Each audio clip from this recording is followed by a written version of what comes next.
ये हमारे खेत आज बंजर पड़े हुए हैं। जिन भूमि से जिन खेतों से पले बड़े हैं आज वीरान पड़े हुए हैं। यही खेतों के अन्न से हमने अपना जीवन काटा है, लेकिन आज ये जो भूमि है ये हमें देख रही है कि हो सकता है कभी न कभी हम दोबारा यहाँ आ जाएं। लेकिन आज हम इन वीरान खेतों में करके पड़ी हुई है। ये सारी भूमि, ये सारे खेत नीचे बंजर पड़े हुए हैं और इनमें पूरे झाड़ हो गया, पेड़ पौधे जमे हुए हैं।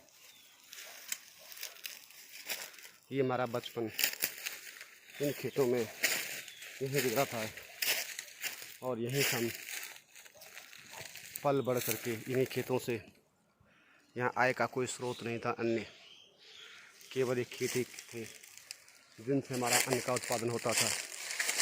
लेकिन आज ये खेत बंजर पड़े हुए, कोई इसको करने वाला नहीं है। झाड़ जंगल, घास, पेड़ पौधे, झाड़ियाँ ये इसमें जमी हुई हैं और ये खेत हमें दोबारा हमारी तरफ झांक रहे हैं कि हो सकता है दोबारा कोई इनको करने वाला वापस आ जाए।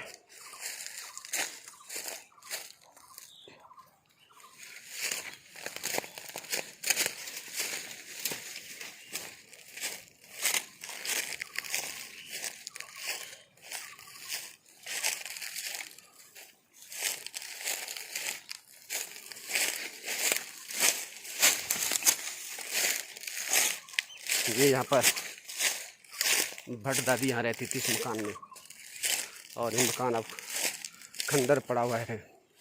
इसकी खंडरता की पहचान ये मकान इसमें पहले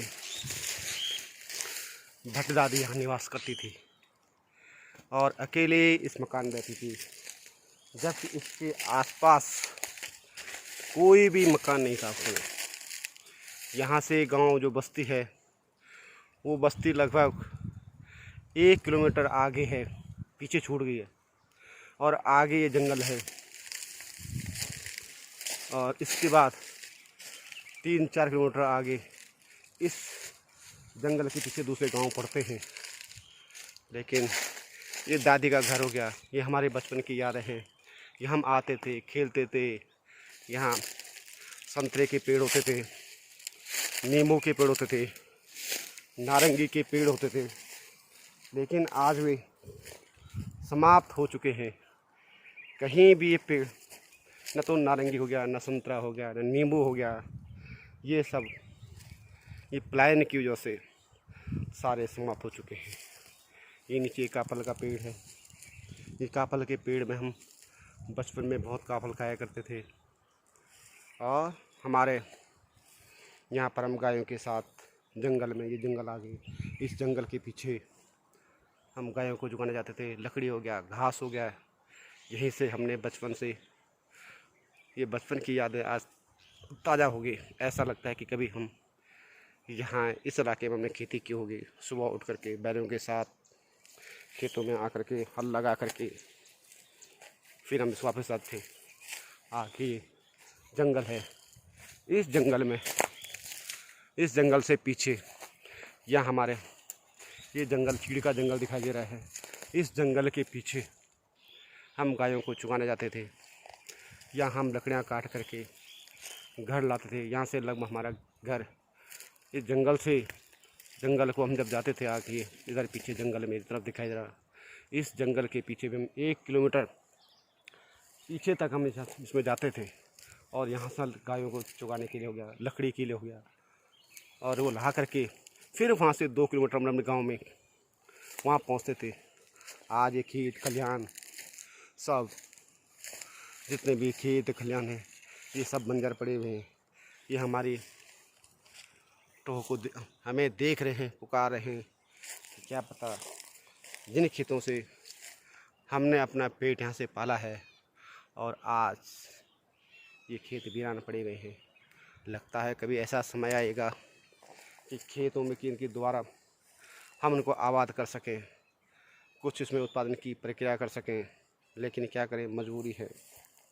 यहाँ पानी की समस्या थी, वर्षा पर निर्भर है। अगर वर्षा हो गई तो खेतों में अन्न का उत्पादन होता है, वर्षा नहीं हुई तो ये खेतों में अन्न का उत्पादन होना असंभव है।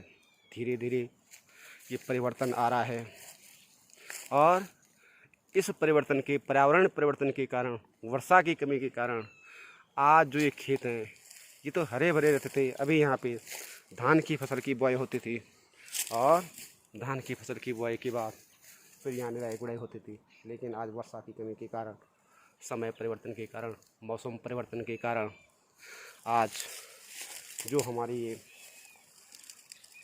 जन्मभूमि थी, जहाँ से हम पले हैं, जिस मिट्टी से अन्न का उत्पादन होकर के हमने अपना बचपन काटा है, कभी रूखा सूखा खा करके, और आज ये खेत खलिहान हमारे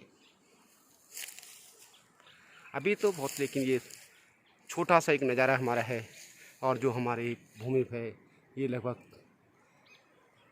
कई किलो उसमें कई हज़ार वर्ग मीटर में ये फैला हुआ है। लेकिन ये मेरे सामने एक नींबू का पेड़ दिखाई दे रहा है। ये अभी नया नया ताज़ा नव उदित पेड़ है और ऐसे यहाँ पर नींबू के कई पेड़ होते थे, बड़े बड़े पेड़ होते थे।